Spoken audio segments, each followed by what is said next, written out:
आज हमारा देश एकमात्र देश होगा पूरी दुनिया में जो क्रिप्टो करेंसी बिल लाने से पहले क्रिप्टो टैक्स लगा देता है, और एकमात्र वित्त मंत्री होंगी इस देश में जो कहती हैं पता नहीं लीगल है या इलीगल है, और वो मैं अभी नहीं बता सकती हूं। जब क्रिप्टो करेंसी रेगुलेशन आएगा तब हम बात करेंगे, पर हाँ, हम उस पर टैक्स जरूर लगाएंगे।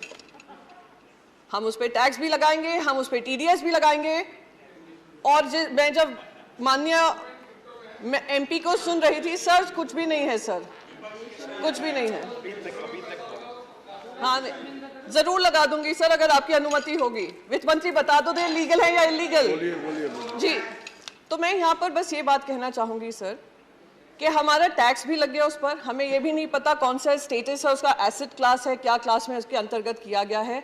जिस तरीके से बताया गया इस पर टैक्स लगाओ, टैक्स लगाओ, टैक्स लगाओ और बढ़ाओ, क्योंकि बाकी सारे देश कर रहे हैं, उससे मुझे ध्यान आता है, और शायद सभी को ध्यान होगा, जब देश में कंप्यूटर आया था, देश में जब कंप्यूटर आया था तो हमारा ये विपक्ष ही था जो बैलगाड़ी लेकर बाहर आकर अपोज कर रहा था, कहा था लाखों लाखों युवा बेरोजगार हो जाएंगे, बेरोजगारी चरम सीमा पे बढ़ जाएगी, ये सरकार युवा विरोधी सरकार है। और क्या हुआ? कंप्यूटर आने के बाद अगर किसी देश को सबसे ज्यादा फायदा हुआ, देश के युवाओं को फायदा हुआ, वो भारत के बच्चों को फायदा हुआ। आज हम लोग बड़े बड़े लीडरशिप रोल्स में हैं, दुनिया भर में लीडरशिप रोल्स में हैं, तो उसका फायदा हमारे युवाओं को हुआ। तो बार बार ये कहना कि ये जो है बहुत ही गंदी चीज हो रही है, बहुत ही गलत चीज हो रही है, क्योंकि हमें नहीं समझ में आ रही है, तो ये गंदी ही होगी। ये बिल्कुल मुझे वो बात याद आती है कि बच्चों से कहा जाता है बचपन से ही, और हमारे भारत में ये विशेष करके होता है, तुम अगर इंजीनियर बनोगे, डॉक्टर बनोगे या आप चार्टर्ड अकाउंटेंट बनोगे, वही करियर होते हैं, बाकी सारे करियर गलत होते हैं। और अगर वो करियर गलत है, कोई और कुछ चूज करना चाह रहे हैं, तो उनको रोक जाने की कोशिश की जाती है। अगर रोकते नहीं है तो कहते हैं हम घर के बाहर निकाल देंगे। तो ये बिल्कुल वही हालत हो रही है क्रिप्टो के साथ, क्योंकि हम नहीं समझ पा रहे हैं कि क्या है उसके मंशा, क्या है इंटेंशन, क्या है एम्प्लॉयमेंट जनरेशन की कैपेसिटी, क्या है एनेबलिंग इकोसिस्टम बनने की जरूरत, क्या है वेब 3.0 क्या है। तो इसलिए हम उसको टैक्स भी करेंगे और हम उसका क्रिप्टो रेगुलेशन भी नहीं निकालेंगे। सर, मैं एक चीज यहाँ पर बहुत इंपॉर्टेंट दूसरी चीज यहाँ पे कहूंगी।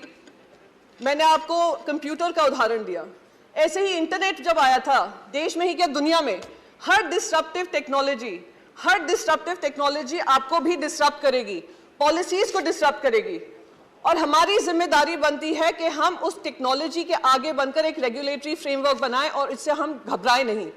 आज जब इंटरनेट आया, सबसे ज्यादा अगर फायदा हुआ तो हमारे ही देशवासियों को हुआ, पर दुख इस बात का होता है क्योंकि हम उनके लिए एक इनेबलिंग इकोसिस्टम नहीं बना पाए, उस वजह से वो दूसरे देशों में जाकर, आज आप कैलिफोर्निया देख लीजिए, यूनाइटेड स्टेट्स देख लीजिए, यूरोप देख लीजिए, जो जो बड़ी मल्टीनेशनल्स हैं, टेक्नोलॉजी रिलेटेड कंपनीज हैं, उसको हेड हमारे इंडियंस ही करते हैं।